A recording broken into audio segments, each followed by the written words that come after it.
It was a dark and stormy night, which was unusual for where I live, even more so because we were under a tornado watch.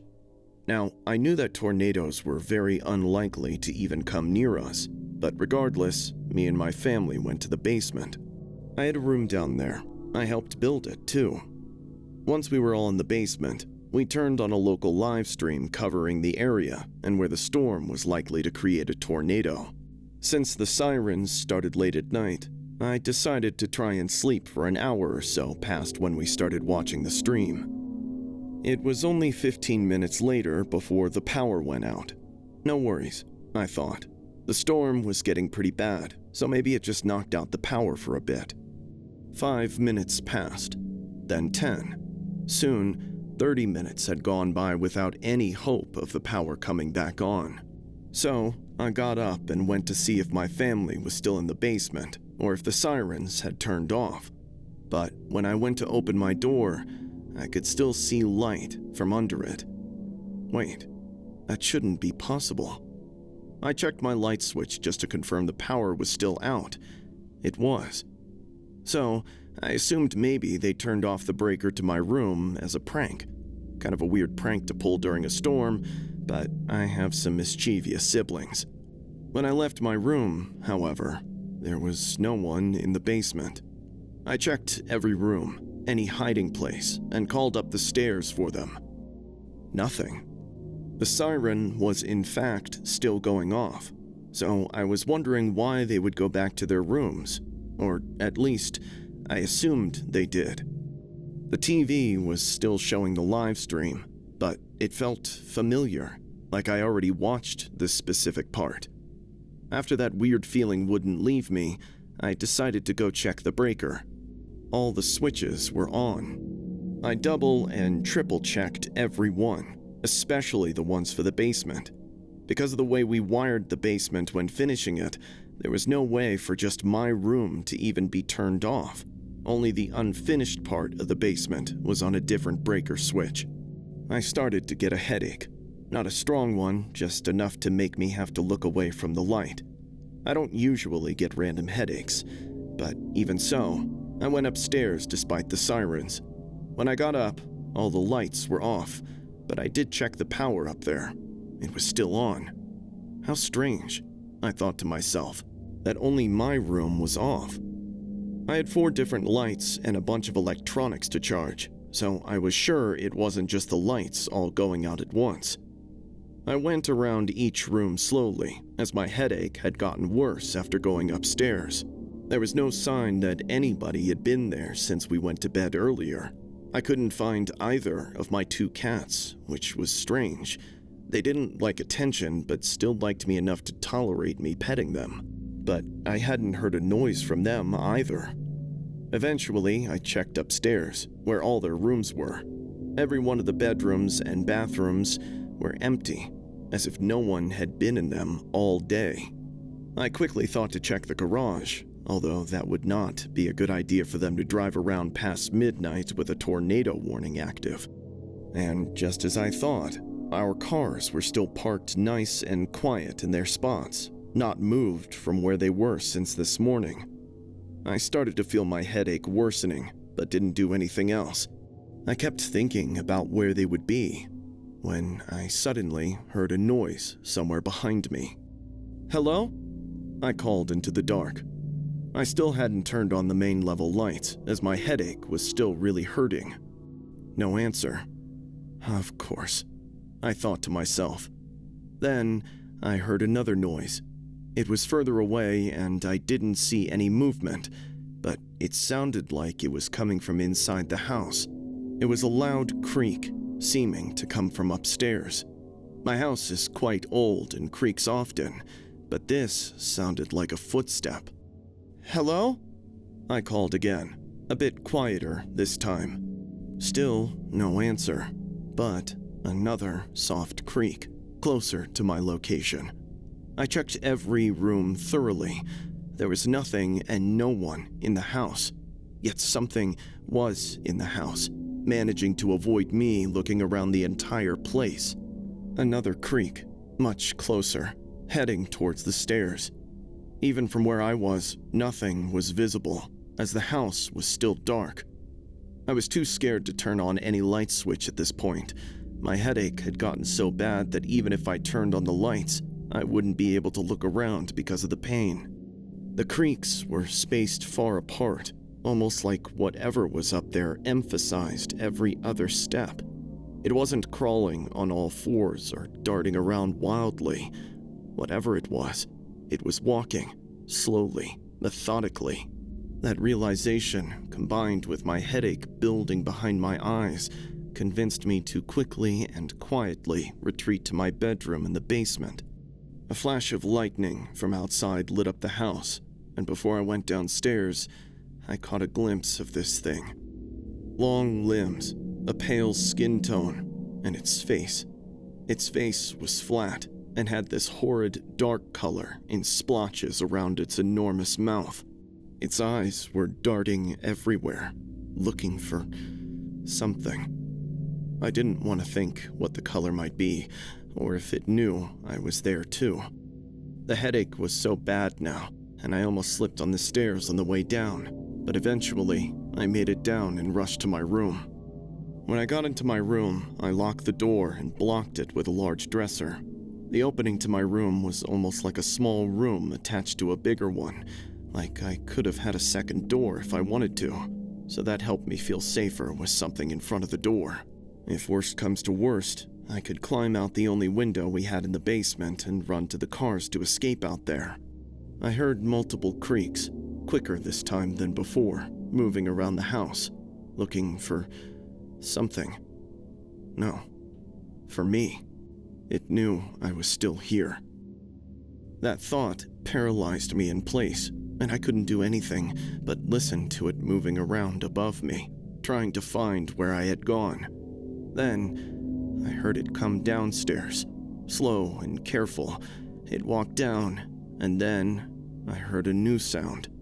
My mom, calling out to me. "Come here." I almost went to move the dresser and check, but then I heard her again. "Come here," in the exact same tone. Every part of that was the exact same, and I wasn't so sure that was my mom. It couldn't be. I checked the whole house. Then again, I didn't see this thing either before. I hadn't noticed at first, but my headache was fading away after whatever it was started to call to me. Was this thing emitting a noise that could induce headaches, like a high-pitched frequency? My power to my room was still out, and I hadn't charged my phone before that, so it was dead. No help there. I tried to slowly get to the window, but I stepped on a chip bag from where I was sitting in the dark. The creature stopped moving entirely. Then, the tapping began. Quick taps against my door. Not like it was trying to break it, but like when a sibling taps on your door to check if you're in there. And the headache returned. I noticed I could hear a very high-pitched squeal, almost like when your ears are ringing from too much silence. The taps turned into knocking, and then into banging. It knew I was in here. Despite its thin frame, or at least what I saw, it was very strong, and I could see my door was starting to splinter. I shook myself out of paralysis and opened the window to escape. It opened into an egress, and it had a few steps built into it for emergencies, like a fire or something else. I rushed out and closed the window behind me, but was not able to lock it, as it could only be locked from inside. It was still downpouring, and the tornado siren was blaring as well. I had just closed the window when the dresser collapsed inward, and the creature tumbled into my room. I got a much better look at it, much more than I ever needed to see. I got out of the egress, dashed to my car, and booked it to I don't know where, just anywhere that wasn't where that thing was. A few hours later, in the morning, I made my way to a friend's house and called 911 to tell them someone broke into my house during the storm, and that my family was missing. I assumed the thing was taking shelter from the storm, but didn't say anything about what it looked like, just that someone was in my house and could still be there. They sent out a squad car to check the house. They didn't find anyone, not even my family. They said my dresser was found in my room, completely destroyed. But other than that, the house didn't look disturbed. They said the window in the basement was fully open, so I assumed the creature tried to follow me, but I never saw it after that horrifying image in my room. No one from my family was found, and no one knew what happened except me. And deep down, I knew what had really happened in that house. I moved to a state much further from where I was, making sure I wasn't being followed after I got the last of my things. I now live in a city building, smaller room, but I knew I should be safe here. Still, whenever I hear footsteps around my room, I tense up, unable to forget what happened that night.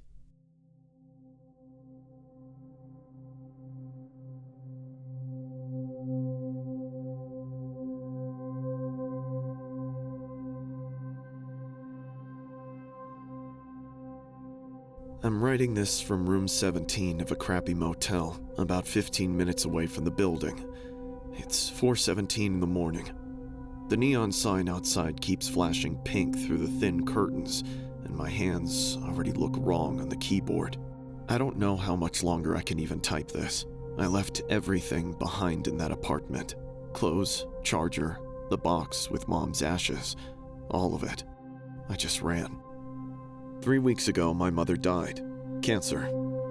On her hospital bed, she made me promise never to open the little door at the end of the hallway in her apartment. I said yes to calm her down. I thought it was the drugs talking. I'm 34. I repair old computers for a living. I don't believe in that kind of stuff. I took a week off, drove up north, and let myself into the 4th floor unit with the spare key she always kept under the mat. It's one of those ugly 5-story concrete buildings from the 70s. Long gray hallways, thin walls. You can always hear people walking upstairs or flushing toilets, but you never really see anybody. Half the apartments are empty now. It smelled like damp, old food the second I walked in. Familiar, in a depressing way. The first 3 days were just sad. I packed up her clothes. They smelled like those violet candies she sucked on all the time and her old cigarettes. I found half-empty wine glasses, piles of unopened mail, pictures of me and my little brother stuck to the fridge. In every photo, I'm smiling. He's not. I kept looking at the closed white door at the end of the hallway, paint peeling at the bottom. I left it shut. On the 4th night, I opened it. I don't even know why. I had drunk 2 beers and I was exhausted. The door was stuck, so I had to shove it hard with my shoulder. Behind it was this tiny, narrow room, maybe 2 meters by 1. Nothing but stained carpet and a window that had been bricked up years ago. The smell hit me right away, sweet and rotten at the same time, like melted violet candy mixed with blood. The carpet felt warm under my socks, almost body temperature. I backed out fast, closed the door, and told myself it was nothing. That night, I woke up at around 3 o'clock, convinced someone was standing there watching me sleep. The whole building was quiet, except for this slow breathing sound coming through the walls, in and out, perfectly matching my own breath. If I held my breath, everything stopped. When I started again, the walls answered. On day 5, the little red truck showed up. It was my brother's favorite toy. I threw it away myself the week after he died. I remember the garbage truck taking it. But there it was, in the middle of the living room floor. Same scratches on the wheels and everything. I put it in a box. Next morning, it was back on the floor. I recorded a video on my phone. My hands were shaking so badly the picture was blurry, but you can hear the building breathing behind my voice if you listen close. By day 7, my veins turned dark. Not just visible, they were raised like thick black roots under the skin on my arms and neck. Every time I thought about my brother, they throbbed. I wore long sleeves even though the place was boiling hot. The carpet in the hallway felt thicker. My bare feet sank in a little and made this wet sucking noise when I lifted them. The hallway started getting longer. I counted my steps every morning like an idiot. 15 from the front door to the kitchen on day 6, 21 on day 8. The narrow room behind the forbidden door had another door now on the far wall. I opened it and saw the exact same hallway stretching out way farther than the building should allow. Same flickering lights, same ugly carpet. It just kept going. I started talking to myself in a higher voice. Kid sentences I hadn't said since I was 9. You're not supposed to push. It was an accident. I caught myself and slapped my own face hard enough to make my nose bleed. Day 9, my nails grew back thicker and faster than I could cut them. They looked yellowish and hard. I scratched the wall without thinking and left little handprints at the same exact height my brother used to be. When I looked in the bathroom mirror, my left eye blinked half a second after the right one. I smiled at myself. I wasn't smiling.